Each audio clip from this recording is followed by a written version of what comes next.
En el día de ayer, 10 de agosto, se conmemoró, diríamos, festejamos el comienzo de lo que fue el Partido Nacional, porque empezó con el Partido Blanco, ¿verdad? El Partido Blanco.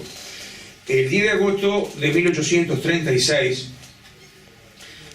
Oribe, el general brigadier Oribe, que era presidente de la República, luego de la Constitución de 1830, ¿se acuerda cuando estuvimos conversando de la jura de la Constitución de 1830, donde el país empezó a caminar como una institución, diríamos, con la organización de determinados derechos, de la constitución de los órganos del Estado, luego de aquel país caudillesco y salvaje que teníamos antes? 6 años después, Manuel Oribe es el presidente de la República en ese momento, y él dicta un decreto por el cual el uso para el Ejército Nacional de la divisa blanca, con la leyenda defensor de las leyes. Y ahí eso después lo utilizó el 19 de septiembre del 36, de 1836, en lo que fue la batalla del Arroyo Carpintería en el departamento de Durazno, donde ahí se usaron los colores blancos y colorados.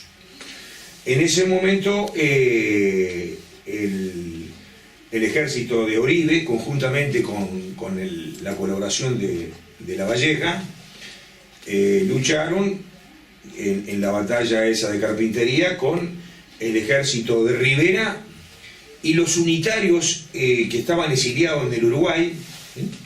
¿Se acuerda del problema que en Argentina, en las provincias de Argentina, de los federalistas y los unitarios estaban refugiados en el país? Y al mando de Lavalle, acompañaron a Rivera en la batalla de Carpintería, y ahí surgieron las famosas divisas. El partido blanco, diríamos, o determinados defensores con la vincha blanca de defensores de las leyes, y por el otro lado el ejército de Rivera y Lavalle, el unitario, peleaban, diríamos, con una vincha colorada. La vincha era primeramente un cintillo celeste. Con el uso del tiempo y del sol se destiñó y quedó blanco. Entonces, para distinguirse diríamos, de la vincha blanca que llevaban los defensores de las leyes del ejército de Oribe, sacaron del forro de los ponchos el listillo colorado y se pusieron una cincha colorada para distinguirse. Y ahí fue lo que se llama, diríamos, la batalla de las divisas, el inicio de las divisas, y después en su momento determinadas agrupaciones políticas que se fueron conformando, fueron distinguiéndose por esos colores. Los blancos, a partir, diríamos, de esa fundación de color por parte de Oribe, y los colorados por parte de el color que eligió Rivera en su momento. Es decir, no podemos decir de que hace 180 años surgieron los partidos, ¿verdad? Porque el Partido Nacional después tomó el nombre de Partido Nacional en el año 1872, Partido Nacional. Pero hasta entonces se fueron conformando, alrededor de esas dos divisas de esos colores, determinados hombres que pensaban de distinta manera, ¿verdad? Todos los que se conformaban con una idiosincrasia, una ideología particular, fueron constituyendo, diríamos, los ideales del Partido Blanco, Partido Nacional. Por ejemplo, ¿qué distinguía al Partido Colorado y al Partido Nacional? El Partido Colorado era un partido de Estado, unitario, centralista, liberal, mientras que el Partido Nacional era un partido, diríamos, federalista, de ahí el apoyo siempre que tuvo con el federalismo, descentralizador, sacar al país, a todo el país, a la campaña, fue el país de la campaña, luchó por intereses de la gente que vivía en el hábitat rural, de la descentralización, de la creación de los entes autónomos, que fue conformada en la Constitución de 1918, ¿verdad? Y ahí es donde arrancaron todos. Bueno, eso fue más o menos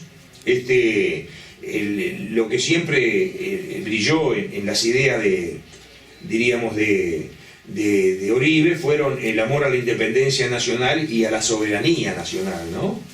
Entonces se fueron conformando a través de esos colores agrupaciones políticas, que en el Partido Nacional pasó a ser, ya les digo, en el 72 pasó a ser dejar el Partido Blanco y ser el Partido Nacional. Por ejemplo, ¿qué tenemos? Y tenemos que a través de la historia el partido se fue creando a través de figuras, ¿verdad? Ya lo hablamos, la figura de Oribe, después tenemos la figura del presidente Bernardo Peberro, Leandro Gómez, que se oponía a la institución de Berro, que lo hizo Venancio Flores con el apoyo de los brasileros, etcétera, que terminaron conquistando Paysandú. Después seguimos con Aparicio Saravia. Aparicio Saravia, con sus revoluciones, un hombre del interior, un hombre de la campaña, con sus revoluciones de 1897 y 1904, nunca, como lo dijimos acá, nunca peleó para voltear el gobierno constituido de Valle Ordóñez, simplemente lo que peleaba era para que se consagrara en la Constitución y en la normativa que regía el país en esos momentos, determinados derechos individuales como el voto secreto, la representación proporcional, la conformación de nuevas estructuras dentro de lo que era el gobierno nacional, cosa de que todo el mundo estuviera representado. Entonces, luego de eso tenemos a Washington Beltrán, padre, aquel se acuerda que murió en un duelo con Valle Ordóñez. Bueno, Washington Beltrán fue un brillante constituyente de 1916.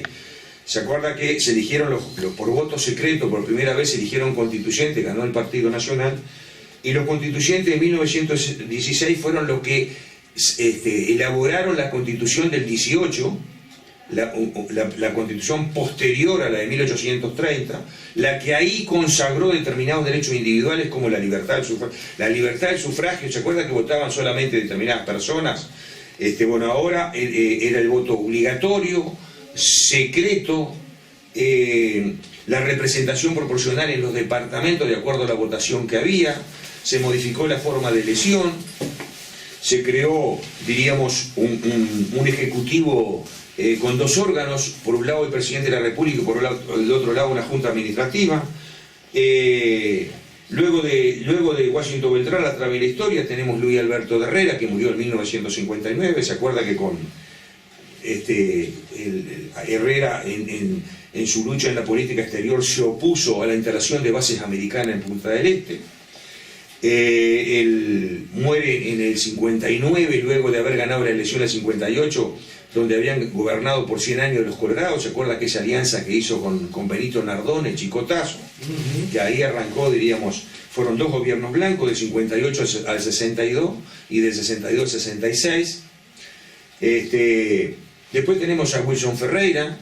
Todos sabemos lo que fue Wilson Ferreira y lo que representó en ese periodo nefasto que tuvo el país, que fue la dictadura militar a partir de junio del 73 hasta diciembre del 84, diríamos, con su incursión en todo lo que fue el derecho internacional y los gobiernos internacionales denunciando la dictadura uruguaya.